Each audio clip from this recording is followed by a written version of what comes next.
Jelajahi cara baru mendapatkan informasi. Download Metro TV Extend sekarang. Tadi kita sudah dengarkan cerita tentang Mbak Prapti Wahyuningsi ya, bagaimana perjalanan hidupnya sejak bayi sampai hari ini belum bertemu dengan orang tua kandung yang meninggalkannya di depan rumah sakit. Nah, kali ini kita akan bertemu dengan seorang perempuan yang juga hebat, namanya hampir sama, yaitu Tarya Ningsi. Mbak Tarya, apa kabar? Alhamdulillah baik Bang Andi. Sehat, semangat? Sehat, alhamdulillah. Iya. Mbak Tarya, katanya Anda juga punya masalah dengan kaki ya? Iya Bang Andi. Apa yang terjadi? Jadi saya dilahirkan memang kurang sempurna. Ketika lahir kaki saya panjang sebelah, kemudian yang kanan itu enggak, telapak kaki itu melilit ke atas. Jadi kayak untir-untir kayak gitu, melilit ke atas. Keluarga saya juga keluarga kurang mampu, jadi kan nggak bisa membiayai seperti itu. Nggak dibawa ke rumah sakit waktu. Jadi ini waktu lahir ya? Waktu lahir, jadi sampai bidannya dalam kondisi saja. Kaki seperti itu. Bidannya saja sampai takut ngasih tahu orang tua saya kalau anaknya perempuan itu memang tidak sempurna seperti Oke, itu. terus apa yang terjadi kemudian? Kemudian sama bapak, kalau masih bayi itu dapat intervensi dini kalau sekarang bahasanya. Jadi yang kan masih lemas, itu yang melilit itu dibukain. Dibuka, habis dibuka, kemudian diurut pakai air hangat setiap hari biar panjangnya sama. Baru telapak kaki itu dipres sama kayu randu, ditali sama kain seperti itu. Kalau sekarang mungkin namanya sepatu koreksi. Ya, seperti itu. Biasanya kan ada yang sedikit bengkok, itu dikoreksi. Kalau saya dipres sama papan. Seperti itu. Jadi pas usia saya jalan, pas kaki saya kembali normal, cuman sekarang beda size saja Bang Adi. Jadi yang kanan size-nya 35, yang kiri size-nya 36 gitu. Tapi kalau berjalan tidak ada masalah? Tidak ada masalah karena panjangnya sama. Hanya beda size ukurannya saja, depan paling sekitar 7-1 cm seperti. Oke, tapi kalau beli sepatu tentu sepasang yang ukurannya sama kan, bukan beli dua yang beda gitu kan. Iya, jadi tetap yang pakai yang ukuran 36 saja. Baik, orang tua pekerjaan apa ya? Kalau dulu bapak itu pernah ngernet, kemudian sopir truk pernah, jualan nasi di terminal-terminal pernah. Tapi pas saya lahir itu honorer di Pemda. Jadi sopir Pemda seperti itu, honorer. Tapi apa betul sampai pernah tinggal di kandang ayam? Iya. Bagaimana ceritanya? Jadi dulu keluarga kita itu ikut sama Mbah Buyut kalau saya. Jadi mbahnya bapak. Kemudian mbah itu meninggal. Mbah meninggal, rumah mbah itu mau dikontrakkan sama keluarga karena kan miliknya orang banyak. Sudah ada yang kontrak, kita akhirnya kan nggak ada tempat tinggal, adanya kandang ayam. Jadi sore itu kandang ayam dibersihkan, malamnya saya tidur di kandang ayam. Ayamnya tidur di mana?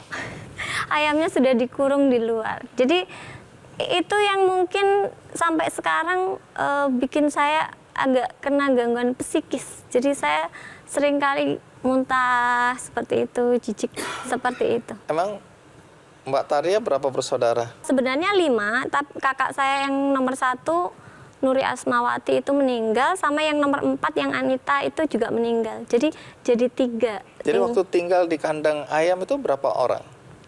Waktu itu sudah 3 orang, 3 bersaudara karena ini meninggalnya masih kecil-kecil. Oh, bayi. Iya, masih bayi. Berapa lama tinggal di kandang ayam itu? Cukup lama, sampai saya SD itu masih di rumah cilik kan. Terus kemudian SD kelas 2 itu sudah mulai membangun di rumah sebelahnya seperti itu. Oke. Pendidikan Mbak Tarya sekarang apa? Kalau pendidikan terakhir S2, tapi saat ini sedang menempuh S3 di Universitas Negeri Yogyakarta. Masih semester 5. Ambil apa ini? Doktoral ya? Iya. Ambil apa? Manajemen pendidikan, tapi S1 S2-nya pendidikan luar biasa. Nanti cerita ya bagaimana seorang anak yang dulu tinggal atau tidur di kandang ayam sekarang sedang mengikuti program untuk menjadi doktor ya, untuk S3. Ya. Nanti ceritakan, tapi sekarang kita simak dulu tayangan berikut ini.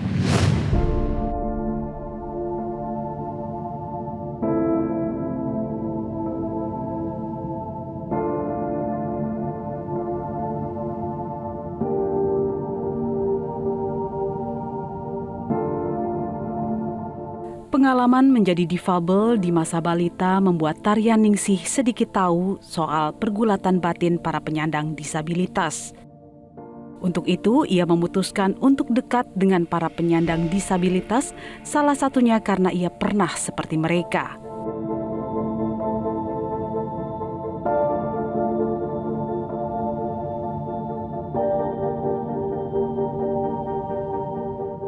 Melalui Yayasan Naima yang ia dirikan tahun 2014, Tarian Ningsih mengajak para penyandang disabilitas untuk hidup lebih maju.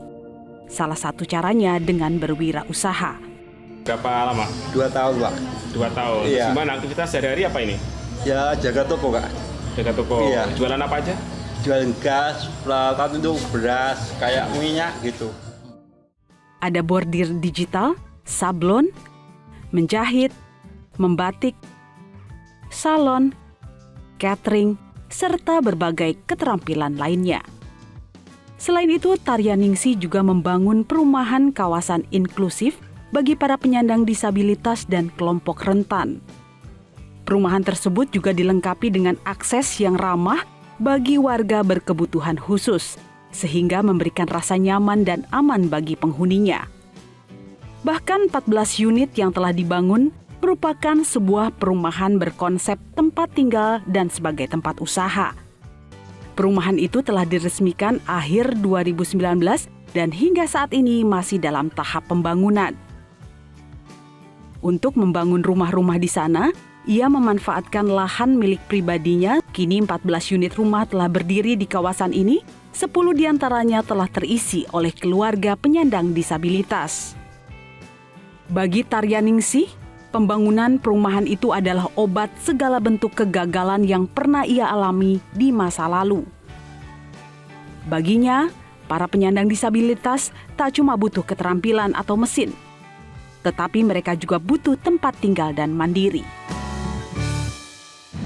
Baik, Mbak Tarya, tentu banyak orang bertanya-tanya, bagaimana mungkin anak dari keluarga miskin yang dulu tinggal atau tidur di kandang ayam, kok bisa melanjutkan pendidikan ke perguruan tinggi? Bagaimana awal mulanya itu? Saya memang sejak usia 4 tahun itu sudah bisa membaca menulis. Kemudian saya sekolah di TK kan. Diajari bapak saya karena emak saya buta huruf. Jadi emak Kalau saya buta Bapak huruf. pendidikannya Bapak SD. bisa baca? Bisa baca, jadi saya diajari baca. Sejak kecil sudah mulai 3 tahun sudah bisa baca, 3 tahun setengah itu sudah bisa baca lancar. Jadi saya TK, kemudian masih 5 tahun saya SD, kan belum boleh, SD harusnya 7 tahun. Tapi waktu itu memang elok-elok bawang kayak gitu kan. Ada pupuh itu yang di SD, terus saya cuma diikut-ikutkan, ternyata saya juara. Nah, sejak itu saya sudah lulus, kemudian SMP, SMA, nah, S1, kita kan keluarga nggak mampu. Kakak saya 2, itu yang cowok-cowok itu nggak ada yang sekolah juga. Terus saya tetap niat, saya mau sekolah. Kemudian nanti biayanya bagaimana, seperti itu. Nanti. Saya sangat percaya keajaiban.